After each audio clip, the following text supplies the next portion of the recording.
Naon untungna jelema menangkeun saalam dunya tapi kalengitan nyawana.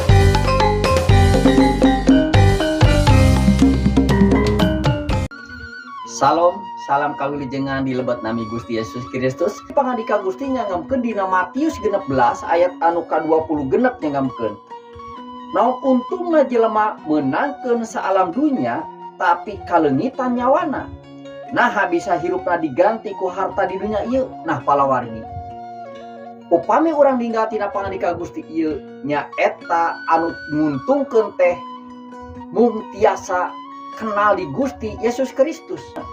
Kumargi kasalamatan mung di Gusti Yesus Kristus. Kumargi kitu abi umaja ka palawargi sadaya.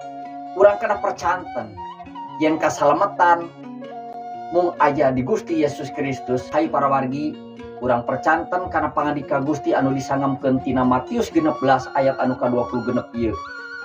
Sanaos urang teu ngagaduhan harta banda di dunia, namun urang kedah ngagaduhan keyakinan kasalamatan mu di Yesus Kristus.